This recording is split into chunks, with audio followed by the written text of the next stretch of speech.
Hi everybody, welcome to Shivers. Last night we got the opportunity to see The Housemaid a little bit early. So this movie comes out on December 19th. This is based on a very famous novel by Frida McFadden.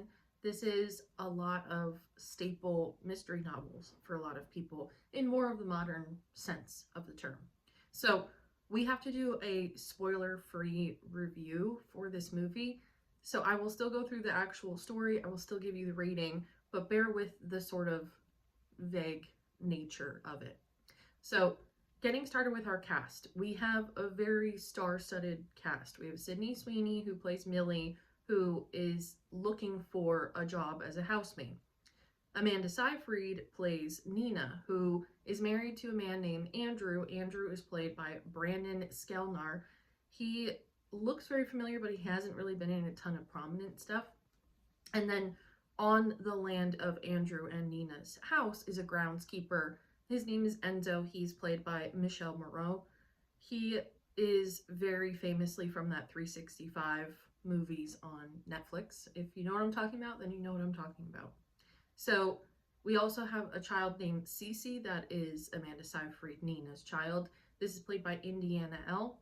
And then the rest of the cast is kind of made up of like PTA moms and random people like that. So all of our very prominent people are played by very prominent people. This movie is also directed by Paul Feig. He directed A Simple Favor, Another Simple Favor, Bridesmaids, the new Ghostbusters. So he's very focused on like female empowerment. This movie does have a simple favor feel to it. So as we get started, we're focusing on Millie. Again, she is our main character. She has been in prison for the last 10 years, and we don't really figure out why until closer to the end. But she's out on parole for her last 5 years. So while she's out on parole, she has to get a job. She needs to find a place to stay. She's just staying in her car. And she starts applying to become a housemaid. So there's no way of showing how she found the ad for Nina and Andrew, but she did. So we start the movie by her driving up to their house. It's beautiful, it's gated, and Enzo lets her in, sort of. And then she goes to have a conversation with Nina, and the house is pristine, it's beautiful. She says, "Oh, this is Andrew's house. Andrew built this house. It's immaculate, and it's also a lot to clean." So Nina has this child named Cece, who we later find out is just her child, and Andrew wants children of his own. So Nina lies right up front to Millie, and she's like, "Oh, I'm actually expecting, so that's why we're looking for a housemaid, because things are going to change pretty soon." So Millie's like, "Oh, congratulations, this is awesome. I love this house." And in her mind, she's like, "This gives me a place to stay. This is something stable." Again, this house is like absolutely stunning. So like, why would I not want to just do some chores and get paid to be here? So long story short, Millie gets the job, and this is where the whole actual story takes place. So Millie's now living at the house with Nina and Andrew and Cece in her own room that's sort of in the attic. So in the book, it's described as more like dingy, kind of like a closet. There's really nowhere to go besides just like the bed, the closet, and out. And in the movie, it's a little bit more, you can see it from the trailer. It's kind of like a dorm room. So, in my opinion, already, like this is a level up from jail or a car. So, and it's not made to look nasty. So, Millie's cleaning the house, and then Nina starts having these like episodes, and she's throwing things and screaming at top of her lungs. Millie comes running, and she's like, "What's the matter?" And she's like, "You threw away my PTA notes, you bitch. Like, you have to find them. This is very important. Hello, are you listening to me?" So that stereotypical like housewife mentality towards like the help in a way.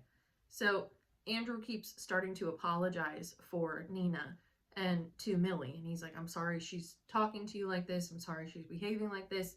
I think it's just like a lot of things going on."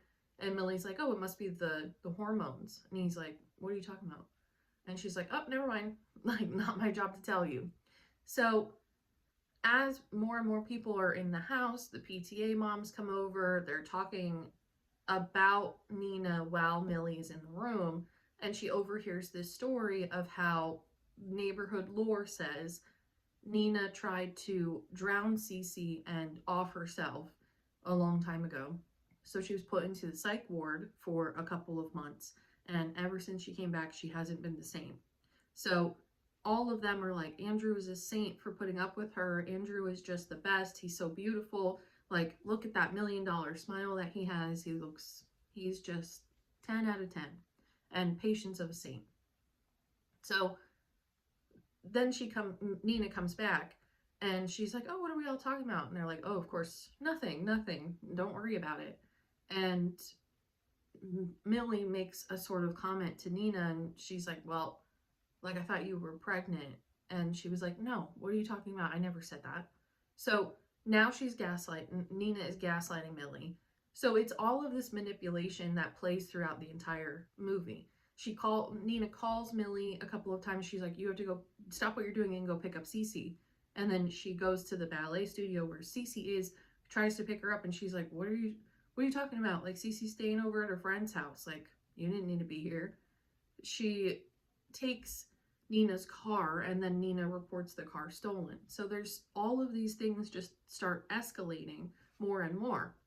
So in the actual attic room that Millie is staying in, there's only one window and it's painted shut, and there's only one door and it has a deadbolt from the outside. So Nina has given Millie the key for the deadbolt, and she just keeps saying like, yeah, we'll get that window fixed, don't worry about it. But nothing ever comes of it. So they make a big point on this window. They also make a big point on Andrew and how particular he is about Nina's look. Every single time that he's looking at her and her blonde hair, he could see her brown roots, very much like these. He would have a field day. But he's like, oh, Nina, hun, I can see your roots. It's time to go get your hair done. And makes comments along the same lines that the PTA moms did. And he's like, you have to have that $1,000,000 smile. Beauty is a privilege, and it takes you very far. And then we finally see his mother come over with the fine china from the family, and she is as stuck up as you get. This fine china is incredibly important. This came from your ancestors, blah, blah, blah. She makes a comment about Millie's attire, and she's like, this is how you allow the help to dress. This is how you dress. Like, everything is not good enough. Andrew comes home and she's like, oh, you don't even have tie on. Like, I guess it's casual Friday.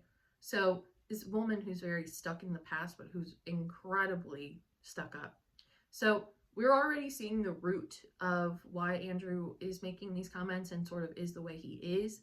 And that just, of course, escalates as things escalate with Nina. So Nina says, I want to surprise Andrew because I've just been so awful lately. And I want you to buy tickets to the Broadway show and go to this Broadway show, like, so that he and I can go to this Broadway show and have a night out.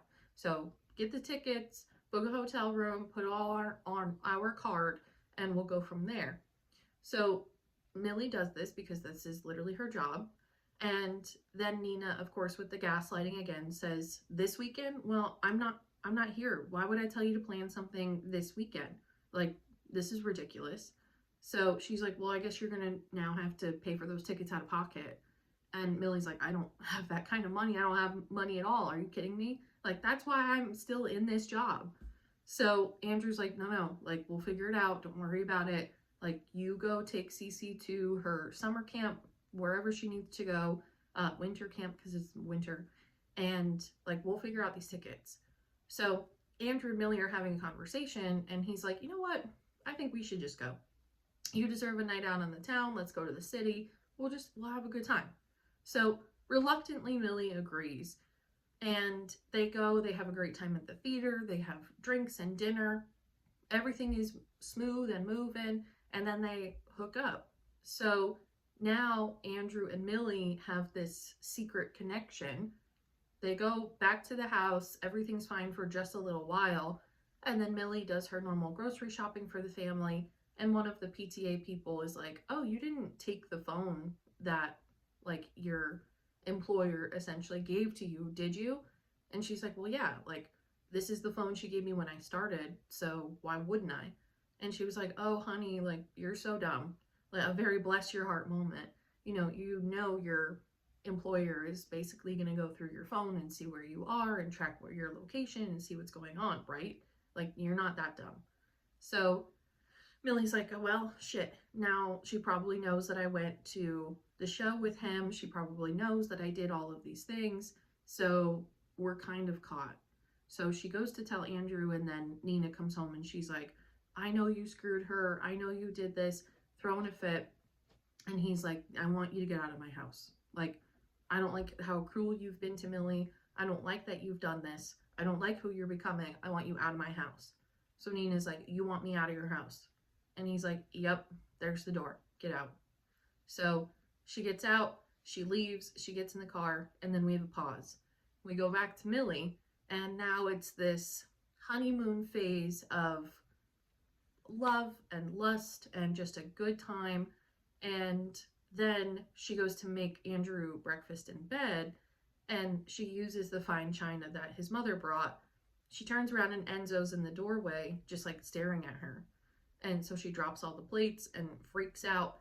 And then Andrew's like, well, these are almost priceless. Like, I'm going to need you to, like, put them back together. And she's like, well, I'm not going to cut myself and be an idiot. So I'll put them in a bag if you want to, like, try to super glue them or whatever. And he's like, well, I have a plate guy, but, like, I do need them clean. And she's like, oh, you're so funny, Andrew. Like, I'm not going to clean broken glass. So she puts all the dirty dishes in this plastic bag. And then maybe an hour later, we'll say, he's like, oh, I actually need to show you something in the attic. So they go up to the attic, and then he locks her in. And you will atone for your sins. You will atone for the things that you've done wrong. So she's like, what in the world are you talking about? So he slides a piece of the broken plate under the doorway. And he's like, I need you to carve into your stomach 10 times for the 10 pieces of broken glass that you've made from this mess. And I'm not going to let you out of this room until you do that. And so she's like, what is actually going on? Like, are you an actual psycho? And he's like, well, I guess technically yes. So we then get the full picture that this attic room has been occupied sort of by Nina every single time she's done something wrong. Her roots grow in, and he's like, you need to go get your hair done. You need to look the part. You're a representation of me. You need to do this. And she just sort of blows it off. She has Cece as her child. She's trying to take care of her. She goes to the park. She comes back. This is all a flashback. And he's like, you didn't get your hair done? And she's like, no, I don't have time. This is not a priority. So then he throws her in the room, and he's like, I want you to pluck 100 of your hairs out with the follicle intact, and then you'll learn how important your hair is. So she does that. She slides this like envelope under the door. And he's like, actually, one of the follicles didn't have the root, so I'm going to need you to do it again. So we're seeing this almost like jigsaw mentality of follow the rules, but all with the underlying theme of mother issues and perfectionism. So, and power and authority. So this now turns into a movie not of some girl who went to jail, but rather of domestic abuse that's just clouded in a realm of drama. So Nina tries to escape a couple of times. She works with Enzo to get passports to try to figure out like how she can actually get out. She tries, and then that's when everything with the baby in the bathtub happened because he drugged her. She then woke up and her Cece was in the bathtub. So she was trying to save Cece. Her whole system was full of drugs because of him, not because she was trying to off herself. And thus the story got spun. So the only way that she was able to get out of the psych ward was by actively telling the truth. So, well, by their truth. You know, she had to just say, yes, I attempted to drown my baby in a bathtub.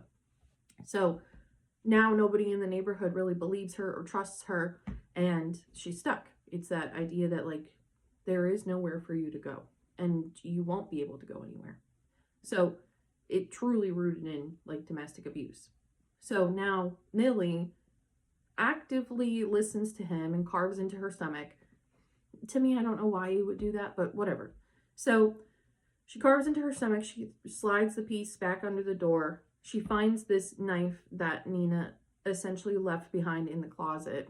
And when he finally opens the door, then she stabs him, and then she throws him in. So this is where we get into more spoiler territory. All of this you can find out in the book. You can find, like, this is pretty accurate to the book up until this point. The ending itself completely changes.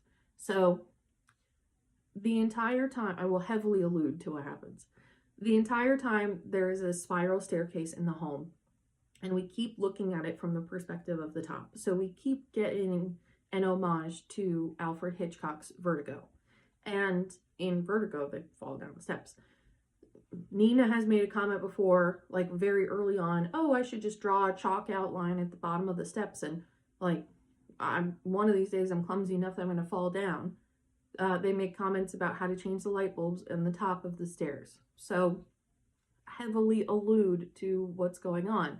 So Nina does the right thing and she comes back because she wants to save Millie. She's like, I trapped her there, I did a bad thing. So she goes back, she sees the light on in the attic and kind of assumes that Andrew has locked Millie in there.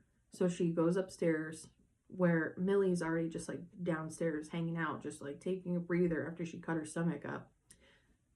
Millie hears Nina tiptoeing, doesn't know who it is, but hears them, walks up the stairs and sees her just in time. And she's like, do not open that door. And thus she opens the door, and then our final scene commences. So it ends with Andrew in a coffin. And even at the funeral, then his mother is there. And she's like, he was such a beautiful boy, but his teeth got messed up at the end. So, you know, I guess he's not going to be buried as beautiful as he was. So it's just like, even in death, like he can't meet her standards. So it is really sad from that perspective. And it is a really great opportunity to paint that full picture of perspective. He has reasons why he's doing the things that he's doing. He's not just angry. He's not just beating women. Like, he has a purpose, which makes it more story related. Like, we're not going to have a movie about somebody who's just like actively angry. We're having a movie where there's a twinge of drama. So there's more of a level of like, I don't agree with what you're doing, but I get it. And you want to have like sadness essentially, like for the perpetrator. Like, I feel bad for you. So movie ends where Nina and Millie part. Nina gives Millie money and she's like, start over, start fresh, do what you got to do. And best wishes, and sorry I put you in that perspective or in that position. And Millie's like, yeah, I get it. Like, I'm just somebody who was on parole and easy pickings. So then Millie is getting interviewed by another house, seemingly in the same neighborhood. And this woman is like, you came highly recommended by Nina, wink, wink. And she pulls down her shirt and she has these bruises on her wrist. And she's like, so you could be a pretty good housemaid, right? And Nina's like, or Millie is like, I get what you're putting down. And yes, I'm happy to help. So now Millie has this almost like new calling in a Dexter sense, I guess. So again, it's very poignant. It's very purposeful. It is rather political, but all in all, much, much better than I expected. So in terms of the actual rating, for the story itself, I would give it a 4 out of 5. I love Promising Young Woman. Promising Young Woman is top 3 favorite movies for me. And so anything that has to do with like female empowerment, of course I have to be like a fan. But this one is less relatable just because of, you know, me. I'm not married. I don't have this situation, anything like that. So it's just a personal thing that doesn't make this a 5 out of 5. Otherwise it does, you know. For originality, I would give it a 3.5 out of 5. There's nothing that's like brand new about this. I think it's a good movie. I'm glad that it's made. I'm glad that it's being put out there, but it's not like, wow, this is inventive and new. For acting, I would give it a 4.5 out of 5.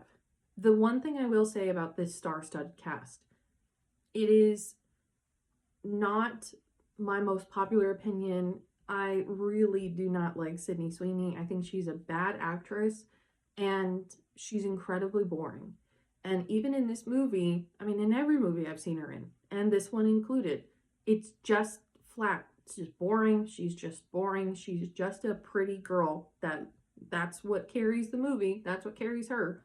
So for her to be this sort of badass that's come out of jail for the past 10 years, expected her to be a little bit more rough and tough rather than just like, oh, you mess with the wrong girl, like I'm gonna lock you up. Like, no, I need more conviction behind it. So everybody else did their job. You know, Nina is incredibly unlikable, which is the point. Andrew is incredibly charming, which is the point. And Enzo, the groundskeeper, doesn't say anything. But you know that this is going to be a relatively sexy movie if he's going to be part of it. So, you know, everybody else, like, they fit their role. For production, we'll give it a 5 out of 5. This does feel like a movie that has a big budget. We go to a whole bunch of different locations. We have different outfits. We have all of that. So I always like movies where we feel like we're in a town. We're not just, here's the house, here's the woods, we're stuck here, you know? So I do like that. And then for scares, this is in no way, shape, or form a scary movie outside of it being realistically scary, which some people will say is a lot more scary than something like Pennywise, which is absolutely fair. But for the sake of scary movie, this gets a 2.5 or a 2 out of 5. This can be shown to pretty much anyone. The only thing that would prevent that would be more of like the sexy scenes and stuff like that. There is blood, there is gore, essentially. So you have that aspect. So all of that is still in there. It's not, this is not going to be a movie for your local nun, but it is going to be a movie for, like, I think they could have gotten away with like PG-13, honestly. So all in all, we get a 3.9 out of 5. I would recommend this. I would recommend going to see it when it comes out. I did enjoy it a whole lot more than I expected, which sounds like a backhanded compliment, but it's true. So yeah, if you've read the book, let me know what you think of the book. I have only read bits and pieces, so I did compare the ending with people who have read the book, compared this movie with it, and it seems like truly everything up until the ending and Enzo himself as a character, those are the two biggest things that are differences. So yeah, let me know your expectations for when this movie comes out for everybody else. Thank you as always for listening, for supporting. It's really cool that we get to do these early movie reviews, so thank you as always for your support.